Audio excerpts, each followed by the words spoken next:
My sister's family forced me to cut them off and make the hard choice of letting go of my family's dependence on me. I never imagined things would unfold the way they did, especially with Amy's sister and her husband. For 7 years, I had been covering her bills, paying their rent when they fell behind, buying school clothes for the kids, sending extra money during emergencies, and assisting with everything in between. I never thought much about it. To me, she was my little sister, and family takes care of each other. Meanwhile, her husband, Matt, was always off doing who knows what. Technically, he was between jobs all the time, yet somehow, he spent plenty of hours at the casino. He constantly swore he was on the verge of a breakthrough, claiming he had job leads and that things would turn around soon. Amy believed him, every time, but deep down I think she relied on me more than she would ever admit. She knew I would always be there, her unshakable safety net. That safety net, however, started to wear thin when I met Lauren. She saw right through the entire situation. After only a few months of dating, she asked me one night, "Why are you working yourself into exhaustion to support someone else's family?" At first I got defensive. I told her it wasn't like that I wasn't working just for Amy, but she gave me a knowing look and simply said, "Come on, Ethan." That was the moment it hit me. I had been making enormous sacrifices for years without realizing the true cost. I wasn't saving the way I should have been. I had my own dreams, my own plans, but they were always on hold because I couldn't bring myself to say no to my sister. Lauren made me realize that it was time for a change. So, I made a decision. I went to Amy's house to tell her and Matt that I would no longer be sending them money. I wasn't expecting gratitude, but I also wasn't prepared for what happened next. The moment I told her, Amy exploded. She screamed at me, calling me selfish. She accused me of turning my back on family. "You've always helped us. Why are you stopping now? What's wrong with you? You can't just abandon us," she shouted. I tried to explain that I wasn't abandoning anyone, that I needed to focus on my own future, but she refused to hear me out. That's when Matt walked in.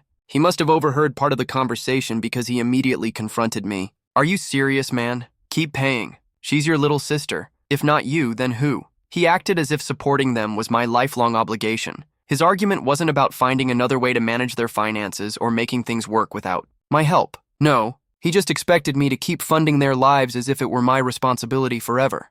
I couldn't help but laugh. "You've got some nerve," I told him. "You don't work, you throw money away at the casino, and yet you expect me to bankroll your lifestyle? Not happening, I'm done." Then I delivered the final blow. "Oh, and by the way, I'm selling the car I bought for you. Since you can't afford the payments, I guess it's time for you to start walking." That sent them both into a frenzy. Amy pleaded with me, insisting I was being heartless, while Matt erupted into a fit of swearing, acting like he was ready to fight me. I didn't so much as flinch. "Sorry," I told them, "but I have a wife now. I have to focus on my future, on my kids and my business. I'm not going to keep handing you $600 a month until I'm in my grave." I turned and walked out, leaving them shouting behind me. I had never felt so free. 2 days later, my parents called, saying we needed to have a serious conversation and inviting me over for a family dinner. I knew exactly what this was, a last-ditch effort to make me change my mind. Before I left, Lauren gave me a warning. "Don't let them guilt trip you.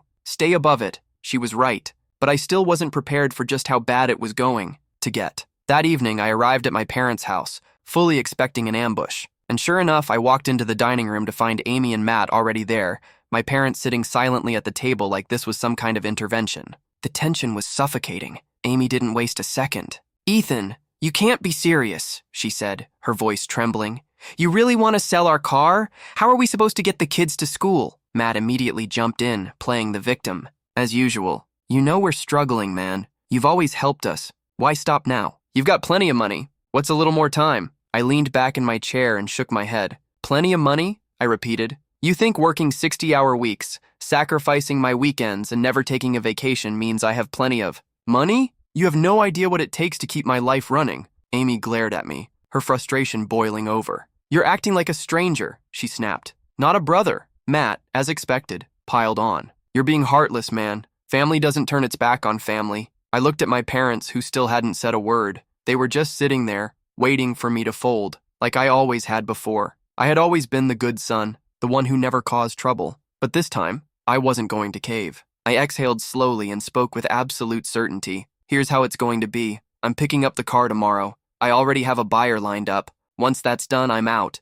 No more money, no more bills, nothing." That's when Amy broke down, sobbing. She turned to our parents, her voice shaking with desperation. "You can't let him do this to us. Please, Tell him he can't just abandon us. I genuinely thought my parents would side with Amy, but then my dad cleared his throat and finally spoke. Amy, Matt, Ethan is right. The room went dead silent. I was stunned. So were Amy and Matt. What? Amy gasped. You've taken advantage of him, my mom added. It's not fair. He's done more than enough for you. It's time for you both to stand on your own 2 feet. Matt's face flushed red with anger. He shot up from his chair, slamming his fist against the table. Are you serious? After everything, you're just cutting us off like this? I let out a short laugh. Everything? Matt, the only thing you've done consistently is gamble away money and make empty promises. You want support? Start supporting yourself. He glared at me, then at my parents, his frustration boiling over. You're all a bunch of selfish... Careful, I interrupted, standing up and taking a step toward him. Here's how this is going to go. You're going to hand over the car keys, or I'll make sure you leave here in an ambulance. Your call. For the first time, Matt had no snappy comeback. He froze, then reached into his pocket, pulled out the keys and flung them onto the table. Smart choice, I said. Amy was still crying, but my parents remained unmoved. My dad crossed his arms. It's time for you both to leave. You can't do that, Amy wailed. You're our parents. My mother's response was calm but firm. And Ethan is our son too. You've taken advantage of him for long enough. Matt looked like he was about to argue, but he must have realized he was outnumbered. His jaw tightened as he grabbed Amy's arm, and they both stormed out. I heard them muttering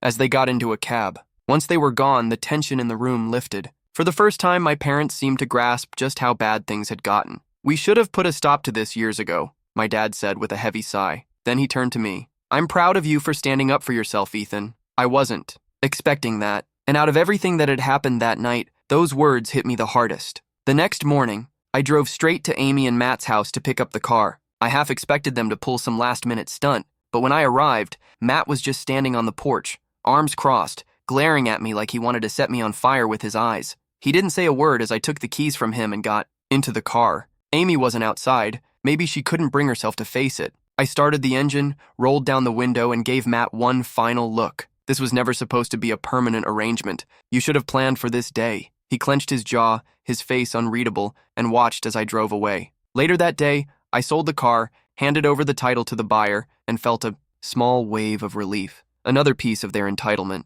gone. But of course, people like Amy and Matt never give up that easily. That afternoon, my phone buzzed with a call from my mom. I could hear the tension in her voice. Ethan, we need to talk. I already had a feeling something was off. What's happening? I asked. Your sister and Matt have been calling nonstop since this morning. They're threatening to cut us off from seeing the kids. I rubbed my eyes, already getting frustrated. Let me guess. They're saying if you don't get me to keep sending them money, they won't let you see the grandkids? Exactly, Mom answered. They're using the kids as leverage. Matt even went as far as telling us that if we don't stop you from selling the car and cutting them off, we'll never see them again. I wasn't shocked. Matt had always been predictable, manipulating people to get what he wanted. What did surprise me was how composed my mom sounded. Let me talk to him, I said, my frustration bubbling up. No need, my dad interrupted, taking over the call. We've got this handled. There was a quiet determination in his voice that I hadn't heard in years. They think they have the upper hand, but they've forgotten something important. We're the reason they even have a home. I froze. Wait, what? You didn't know? Dad said. About 5 years ago, Amy and Matt couldn't qualify for a mortgage. We co-signed, helped with most of the down payment, and have been covering the mortgage ever since. If they try this stunt, all we have to do is stop paying and the bank will take the house. I sat back, stunned. All this time, I thought I was the only one supporting them, but it turned out my parents had been doing just as much, if not more. What did they say when you told them? I asked. They freaked out, Mom replied, her voice almost amused. Amy started crying, saying we couldn't possibly do this to them. Matt tried to call our bluff, saying we'd never go through with it. But when we made it clear that we could and would foreclose on the house, they backed off. I laughed. Damn. You really gave them a wake-up call, huh? We had to, Dad said. They've been taking advantage of us for years. It was time they faced the consequences. For the first time in ages, it felt like we were all aligned. My parents weren't going to let Amy manipulate them anymore, and neither was I. Good, I said. They've been getting away with this for way too long. After that call, there was complete silence from Amy and Matt. No more angry texts, no more guilt-laden phone calls. I guess they realized their threats wouldn't work anymore. But something told me this wasn't over. People like Matt never gave up that easily. I knew there were more challenges ahead, but at least this time I wouldn't be facing them alone. A few days later, my mother called again. I was expecting her to say that Amy and Matt were still sulking, but what she said completely caught me off guard. Ethan, your dad and I have made a decision, she started. We're selling the house where Amy and Matt live. I sat up in shock. Wait, you're what? Yes, she confirmed. We discussed it and agreed they need a real wake-up call. We're going to sell the house and give them $10,000 as a cushion, just enough for them to get back on their feet. But that's it. No more handouts. They'll have to figure out how to manage on their own from here on. For a moment, I couldn't process it. My parents had always bent over backward for Amy. I'd never seen them stand their ground like this. These were the same people who had quietly co-signed for her house, paid bills on the down low, and made excuses for her and Matt for years. Well, I started. I didn't expect you to go this far. Mom sighed. We should have done this a long time ago, Ethan. We thought we were helping them, but all we did was make them dependent on us. Matt has become lazy and entitled, and Amy won't stand up to him because she's always had a safety net. It's time they learn to take responsibility for themselves. And you're really giving them $10,000, I asked, still processing everything. Yes, Dad added. It's a gesture to show that we're not abandoning them. We still care about them, but they need to understand that respect and gratitude aren't optional. If they want to keep their relationship with us, they have to stop taking advantage of everyone. Damn, I muttered. You're really going nuclear on them. We have to, Dad said firmly. They didn't take us seriously until we threatened to sell the house. If they pull another stunt, we're ready to cut ties completely. I was genuinely impressed. My parents had finally reached their breaking point. They weren't just supporting me. They were sending a clear message that Amy and Matt had crossed the line. It felt good knowing I wasn't the only one holding them accountable anymore. So, when are you going to tell them? I asked. Tomorrow, Mom replied. We'll give them the $10,000 and explain that once the house is sold, they're on their own. No more money, no more bailouts. They'll have to learn how to budget and live within their means. After that conversation, I couldn't help but smile. For the first time in years, I felt like my parents were truly supporting me. Amy and Matt's attempts at guilt-tripping and manipulation weren't working anymore. My parents had finally decided to take a stand, and frankly, it was long overdue. Later that night, I filled Lauren in on what had happened. She smiled and said, "See, your parents are stronger than you thought. They just needed the right push. Next, Amy and Matt will completely lose it when they hear the news. Let me know when you want to hear about that part." The following day, my parents gathered, Amy and Matt, to deliver the news. I wasn't there, but I got all the details afterward. Mom didn't hold back when she told me how things went down. Apparently, it started off calmly enough. Amy and Matt probably thought they were walking into a negotiation. Maybe they expected an apology or more money to smooth things over. They had no idea what was coming. Dad didn't waste any time. He told them straight up that the house was being sold. The moment those words left his mouth, Amy lost it. "You're selling our house? You can't do that. This is where our children live," she screamed. Dad calmly reminded her, "We own this house, Amy, and we've decided to sell it. We'll give you $10,000 to help you move and get back on your feet. But after that, you're on your own." Amy broke down in tears right then. "You're kicking us out? How could you do this to us? We're family." Matt, enraged, jumped up and started pacing. "You can't do this. You think you have all the power just because you pay the bills? That's not right. We have kids to think about." Dad didn't flinch. "You should have thought about your kids before you blew all your money gambling and relied on us to keep you afloat." Mom added, "We've been supporting you for years, Matt. It's time for you to take responsibility. We're done financing your lifestyle." Matt tried one last attempt. "You really want to tear this family apart over money? Fine. But if you do, you'll never see your grandchildren again." That's when everything boiled over. Mom told me later that she'd never been angrier. She stood up and pointed at Matt. "Don't you dare threaten us with the kids," she said, her voice icy. "We've bent over backward for you, and this is how you repay us? If you think you can blackmail us, you're wrong. Go ahead, cut us off. But don't ever expect a penny from us again." Dad backed her up. "If you try that stunt, we'll sell the house faster than you can pack your bags. You'll have nothing. And don't think for a second that Ethan or anyone else will bail you out." Amy collapsed into tears, sobbing uncontrollably. "Please don't do this," she cried. "Dad, Mom, we have nowhere else to go." Matt, sensing he had no other options, tried to backpedal. "Look, maybe we can work something out. We just need a little more time. I'm about to get a new job." Dad cut him off sharply. "We've heard enough. You've been making promises for years, and we've given you plenty of chances. We're done." Amy, now frantic, begged my parents to reconsider. She pleaded with them not to sell the house, claiming they wouldn't survive without the help. But my parents stood firm. They told her that this decision was necessary to teach both her and Matt a lesson in responsibility, to stop them from pulling everyone down with their reckless behavior. After a long, tense silence, Matt finally gave in. "Fine," he muttered. "We'll take the $10,000, but don't expect us to come crawling back when things get tough." Dad remained calm. "If you ever want to have a real relationship with us again, it'll have to be earned through respect." Mom later told me that after Amy and Matt left, she and Dad felt emotionally drained but also a sense of relief. It felt like they had finally broken free from years of manipulation and guilt. When she finished telling me all of this, I shook, my head in disbelief. "I can't believe you actually stood up to them like that. I mean, I'm seriously impressed, but wow. It wasn't easy," she admitted, "but it had to be done. They'll never learn if we keep bailing them out. We had to set a boundary." "I'm proud of you both," I said. "You finally did what needed to be done. Hopefully this will be the wake-up call they need." "We hope so too," Dad added. "But even if it doesn't work, at least we won't let them control us anymore. And neither should you." That was the moment I realized something crucial. It wasn't just me who had broken free from Amy and Matt's grip. My parents had too. They had finally ended the cycle. A few months passed and things began to calm down after the chaos of selling the house. Amy and Matt had no choice but to adapt. They moved into a small rented apartment across town. From what I heard, Matt finally got a job. Not a glamorous one, just a warehouse position.